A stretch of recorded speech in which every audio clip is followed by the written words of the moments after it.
Hey, what's with this pathetic meal? This is why I hate coming to your modest family home. Here we go again. This woman, as usual, looks down on my husband and me with disdain. Seriously, I've come all the way here to visit my family home. And you could at least say, thank you for coming, and maybe offer something fancy like top-grade beef, right?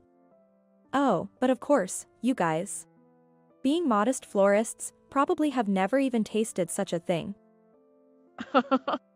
Ashley, that's way too much. Can you please take back everything you just said? As I say this, Ashley, our eldest son's wife, becomes infuriated. Huh? Who do you think you are to talk like that? You should remember your place.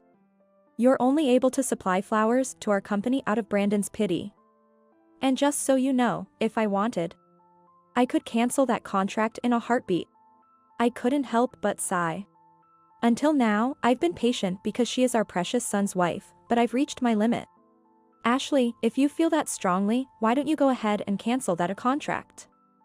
It might clear the air for both of us. Oh, really? You're saying that? Don't come crying to me later when you regret it. With that, Ashley stormed out of our house with great bluster. I wonder what will happen now. But I'm not worried about us. I'm more concerned about what will become of Ashley. After all, she's the one who will end up regretting and coming back to us. My name is Margaret. I'm 65 and run a small flower shop with my husband. Although most shops buy flowers from specialized markets, we cultivate flowers on the farmland that has been in my husband's family for generations and sell them in our own store. It's hard work, but being able to sell what we've grown ourselves makes it enjoyable. Lately, we even have customers who contact us from afar, saying they can only find certain flowers at our shop. It's moments like these that make me truly grateful for our business. We have a son we're very proud of. His name is Brandon. Now 30, he owns a successful company. He started the business after winning a student entrepreneurship contest in college and went on to great success. We contributed to his startup funds, albeit modestly. For us at the time, it wasn't an easy sum to part with, but it was all for the love of our child. Brandon cleverly combined the trending field of AI with our family's horticultural business, riding the wave of the times for a smooth and successful start. Since then, the company has grown significantly, going public and increasing in value, and with Brandon's handsome looks. He's even been featured in magazines as one of the top 10 young entrepreneurs to watch and venture business leaders carrying the future. Every time we hear such news, my husband and I would laugh and say, our son is too good for us. It's like a kite producing an eagle. Those were truly happy times. And we mistakenly thought that happiness would last forever. Everything changed when Brandon brought Ashley home as his fiancée. Dad, Mom, I've brought someone I want you to meet today. Brandon had said this before coming to our house. Hearing those words, my husband and I were overjoyed. Our son Brandon, our pride and joy. He was finally bringing home his fiancée. What kind of woman could have captured the heart of Brandon? Would she be like the ideal woman who reflects a mother's image in a son's eyes, perhaps someone like me? Back then, I was embarrassingly excited. I even considered saving for our future grandchild instead of preparing an attire for the wedding. But after all, he's our only son, our pride and joy. It's only natural to feel that way. So, when Brandon actually arrived with Ashley, it was quite a shock. Ashley, a former magazine reader model, was strikingly flashy, like a TV actress. She carried a bag with a prominent foreign brand logo, wore bracelets, and her clothes seemed more suited for a party. In one word, she was out of place. And most importantly, upon entering our house, she whispered so that Brandon couldn't hear. What is this modest house? It's quite different from what I expected. To think this simple, humble place is his family home. I was stunned by her unmistakable muttering.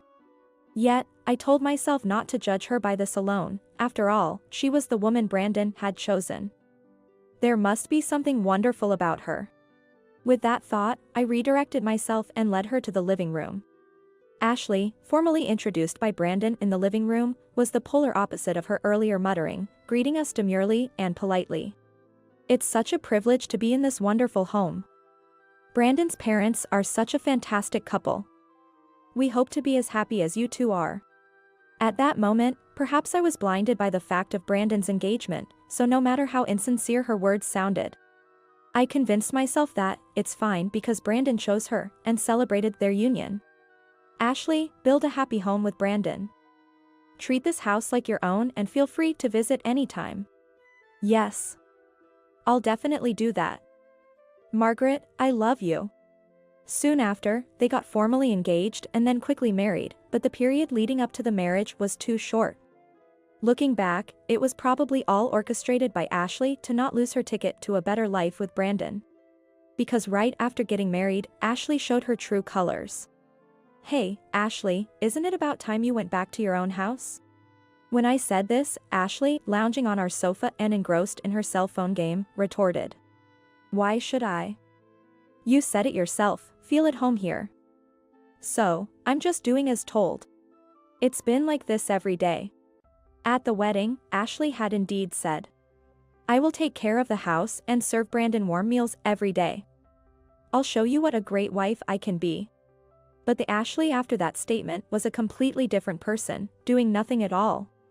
She hires cleaners for housekeeping. Most of the food is brought from our house. Cleaning? Why should I do it? Cooking? That's just not my thing. In this day and age, you can pay for everything, why bother doing it yourself?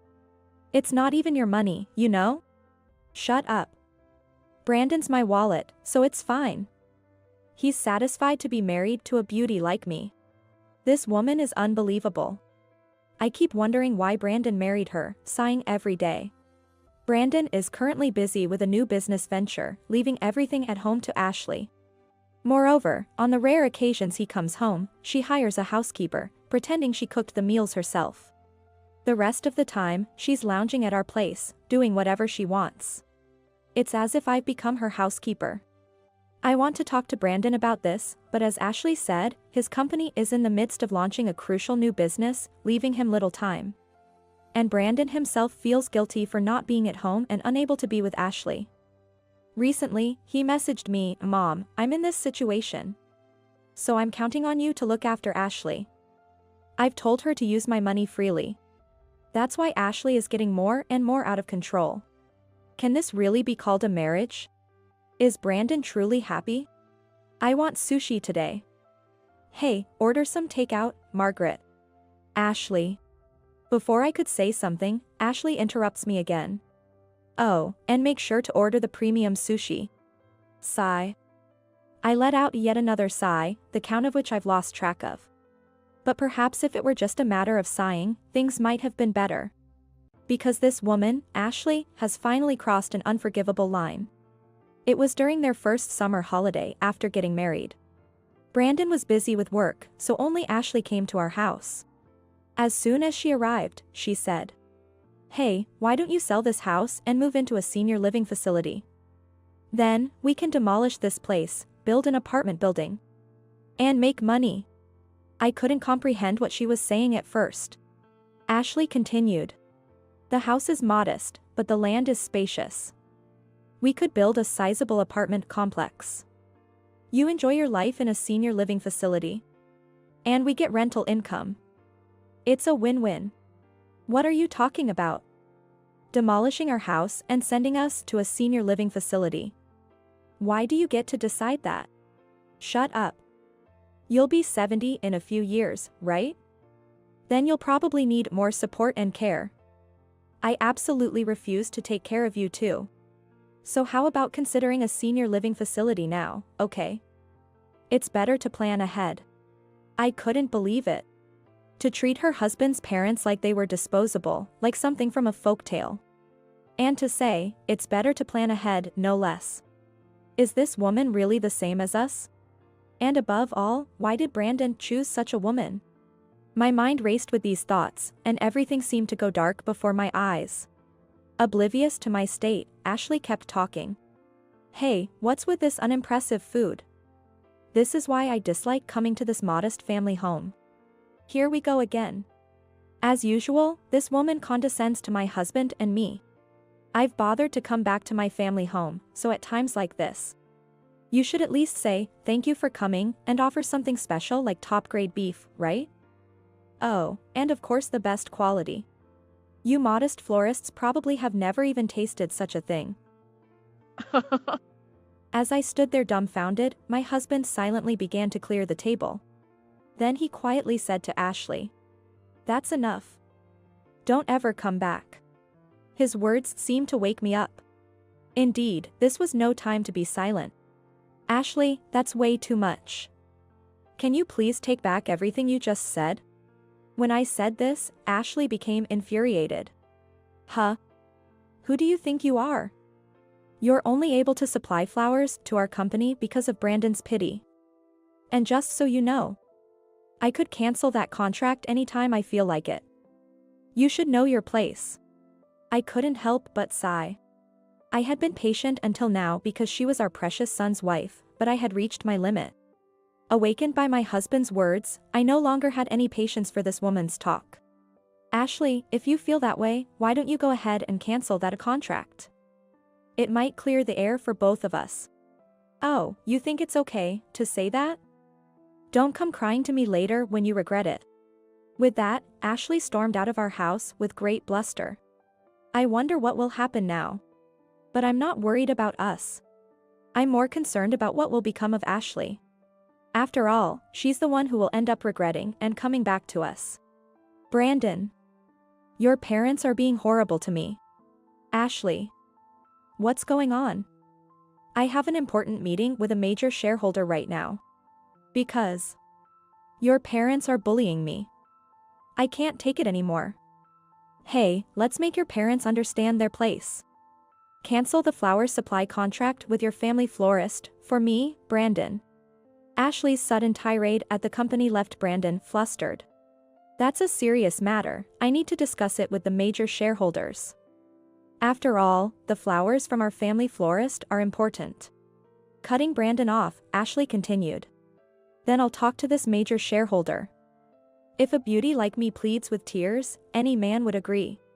Truly, this woman had stopped trying to hide her true nature. It seemed about time for me to intervene. "Ashley, that's not going to work." Ashley was surprised to see me suddenly appear.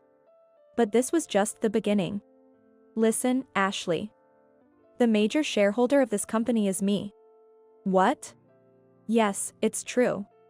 When Brandon was starting this company during his student days, we contributed a significant amount. And when the company grew successfully and went public, we acquired many shares as a return on our early investment. For Brandon, having his parents as major shareholders meant the company was protected from profit-driven buying and selling, a safety measure. Ashley, too bad for you. Your beauty, your tearful pleas, they mean nothing to me. They are as worthless as trash." As I said this, I couldn't help but let out a laugh. So the major shareholder. That's why the company has been buying those unique flowers from the family florist. That's it. It's profit conveyance. I'll report you to the authorities. She really is a hopeless case. All I could do was sigh. Brandon took over to explain. "What are you talking about?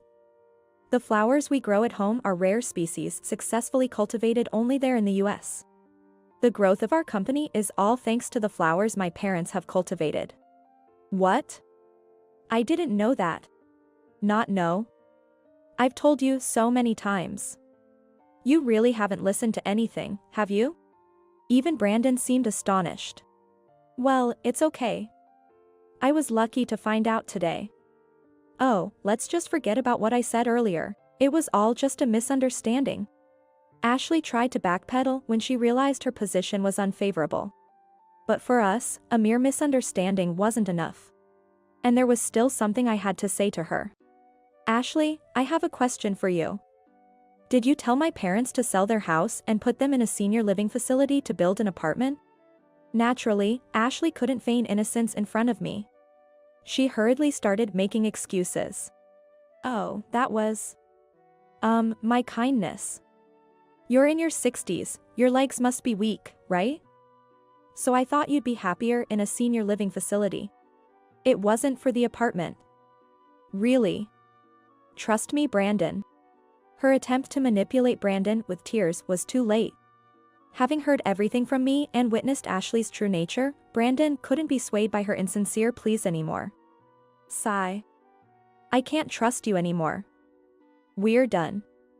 Let's get divorced. Faced with the word divorce from Brandon, Ashley seemed to realize there was no escape. Fine. I'll divorce you too. But remember, you're the one who suggested it. I'll demand a hefty alimony. Ashley still seemed to think she could win. Don't think this is over. But those words were more fitting for us. She needed to be taught a lesson. Months later, the divorce between Brandon and Ashley was finalized, with a substantial alimony payment. The payer of the alimony was not Brandon, but Ashley. Because she had been caught cheating. Brandon had suspected her and hired a private detective. The investigation revealed that Ashley was having an affair with a salesman from a major real estate company. Her extravagant credit card spending was mostly for luxuries with her lover. And the detective's report was filled with photos of Ashley visiting lavish hotels with her affair partner. With this irrefutable evidence, Brandon successfully demanded alimony from Ashley. Initially, Ashley boasted, "With my beauty, I'll find a rich man to pay this." But her self-indulgent married life had taken a toll on her once stunning figure. Thus, it's no surprise that she ended up without anyone willing to associate with her. If she had dedicated herself to married life with Brandon, focusing on daily chores like cleaning and shopping, she probably wouldn't have let herself go so much. Thinking about it, this situation is the result of her self-indulgent lifestyle, where she solved everything with money, cooking, laundry, cleaning. All of it. To me, it's a case of just desserts. Since then, Brandon has been saying he'll enjoy being single for a while, relishing his bachelorhood. However, I can't let go of my selfish wish to see my grandchildren soon, so I've been secretly searching for a suitable partner for him. Thanks to this, my legs have grown stronger, and I even got a stamp of approval from my doctor on their robustness. So, it looks like I won't be needing the care of a senior living facility for a while longer.